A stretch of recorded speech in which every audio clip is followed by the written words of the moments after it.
Pada pertemuan kali ini, kita akan belajar tentang interaksi manusia dengan lingkungan alam, kemudian ada hak, kewajiban, dan tanggung jawab siswa dan warga negara. Pada semester 1, kita sudah pernah belajar ya mengenai interaksi, kemudian hak, kewajiban, dan tanggung jawab. Pada pertemuan kali ini, Bu Guru sedikit mengulas mengenai materi tersebut. Disimak terus ya videonya sampai selesai. Pembahasan pertama yaitu tentang interaksi manusia dengan lingkungan alam. Manusia dengan sesamanya maupun dengan lingkungan saling berinteraksi. Dalam interaksi tersebut terjadi berbagai macam permasalahan yang disebut dinamika interaksi.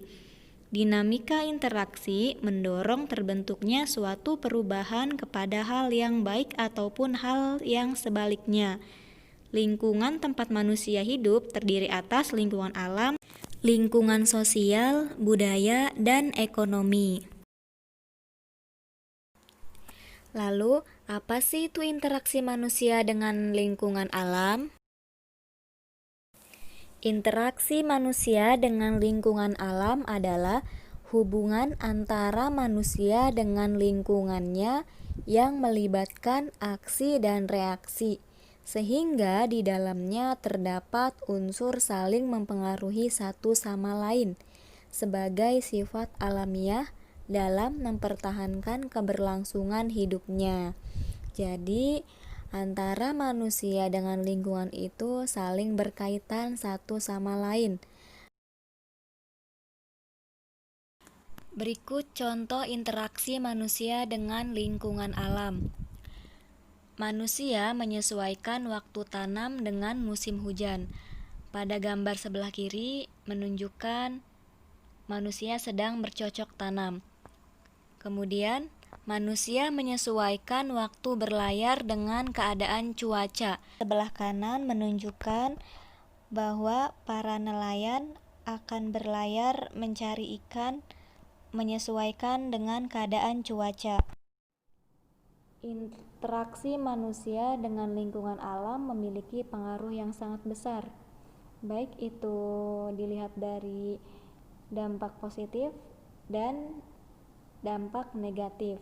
Berikut dampak positif interaksi manusia dengan lingkungan alam. Yang pertama, manusia mendapatkan sumber dalam pemenuhan sandang, pangan, papan, dan sumber obat-obatan. Yang kedua, reboisasi, dan yang ketiga, terdapat inovasi tumbuhan baru dari teknologi rekayasa manusia. Nah, itu semua merupakan dampak positif dari interaksi manusia dengan lingkungan alam. Jadi ini berpengaruh baik ya, atau berpengaruh positif untuk kehidupan manusia. Di samping itu ada juga berpengaruh negatif ya, atau berpengaruh kurang baik ya. Apa sih itu dampak negatif dari interaksi manusia dengan lingkungan alam?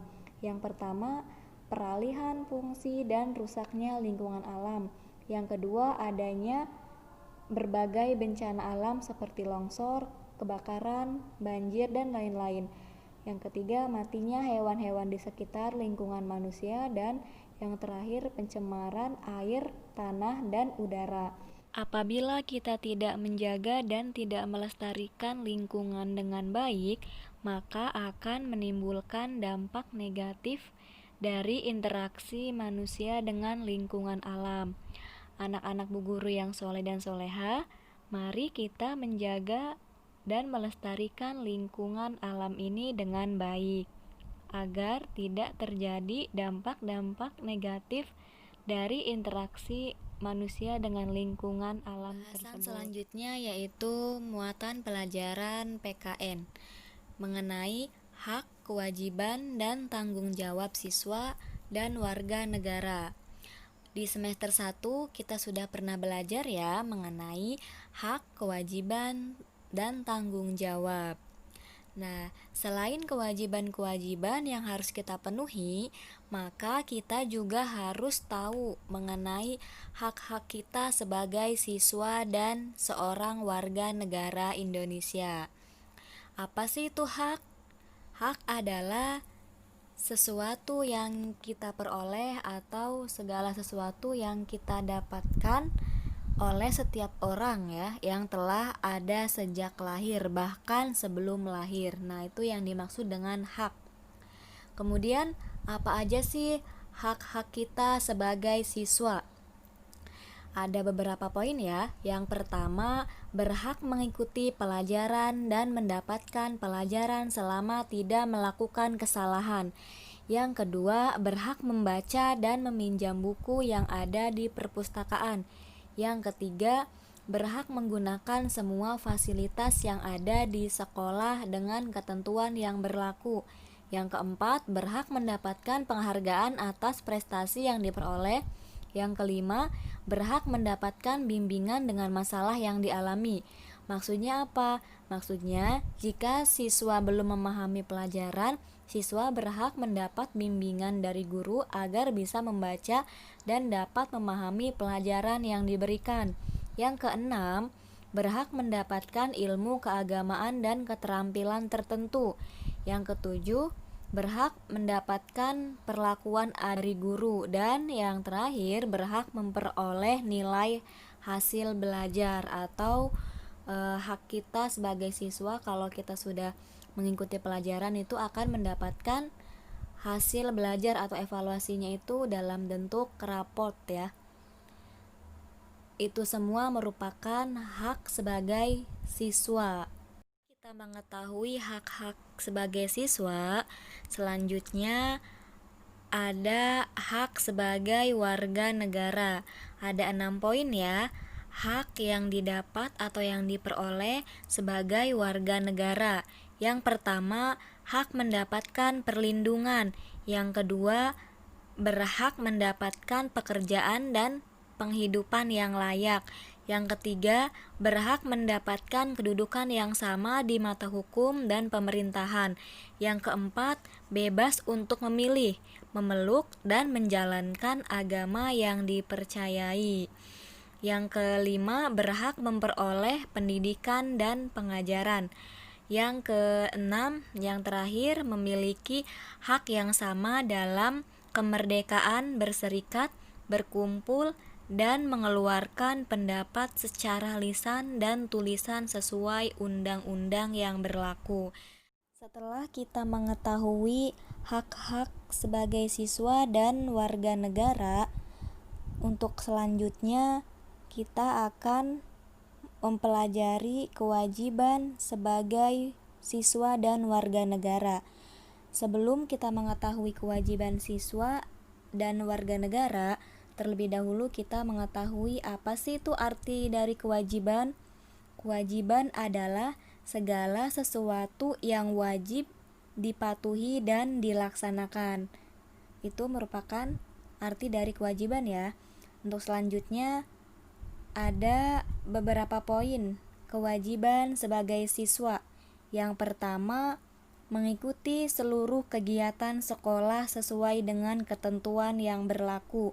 Yang kedua, meninggalkan lingkungan sekolah segera setelah kegiatan diikuti berakhir. Yang ketiga, mewujudkan dan memelihara ketertiban dan keamanan di sekolah. Yang keempat, hadir di sekolah sebelum bel sekolah dibunyikan. Yang kelima, mengikuti upacara bendera. Keenam, memelihara seluruh fasilitas sekolah yang ada di lingkungan sekolah. Yang ketujuh, memelihara seluruh peralatan dan perlengkapan belajar mengajar. Yang kedelapan, menggunakan pakaian sesuai dengan jadwal dan ketentuan yang telah ditetapkan. Dan yang terakhir, siswa wajib membawa alat-alat belajar seperti buku paket, buku tulis, buku tugas, dan alat-alat tulis lainnya. Semua itu harus dipatuhi dan dilaksanakan sesuai dengan ketentuan yang ada. Kemudian Apa aja kewajiban sebagai warga negara Indonesia? Nah, ada 5 poin ya, kewajiban sebagai warga negara. Yang pertama, wajib menaati hukum dan pemerintahan. Yang kedua, wajib ikut serta dalam upaya pembelaan agama. Yang ketiga, wajib menghormati hak asasi orang lain. Yang keempat, wajib tunduk kepada pembatasan yang ditetapkan dengan undang-undang. Dan yang terakhir, wajib ikut serta dalam usaha pertahanan dan keamanan negara. Itu merupakan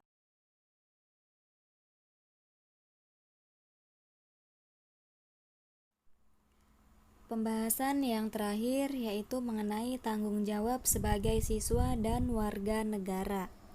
Apa sih itu tanggung jawab?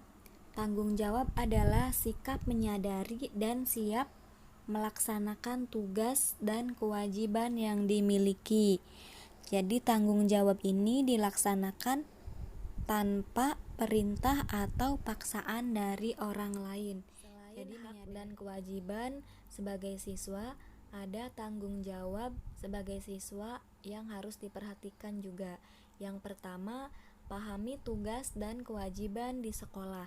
Yang kedua, disiplin dalam melaksanakan tugas dan kewajiban di sekolah. Yang ketiga, tidak mengulur waktu dalam melaksanakan tugas dan kewajiban. Yang keempat, tidak mencari alasan untuk tidak melaksanakan tugas dan kewajiban. Yang kelima, menghormati hak orang lain. Dan yang terakhir, mendahulukan kepentingan bersama di atas kepentingan pribadi. Nah, itu merupakan tanggung jawab sebagai siswa yang harus diperhatikan ya, kita sebagai siswa. Kemudian tanggung jawab sebagai warga negara itu apa sih Bu Guru?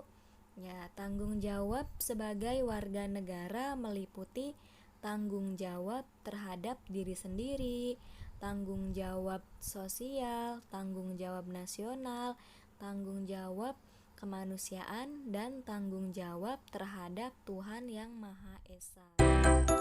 Bentuk dan contoh tanggung jawab sebagai warga negara.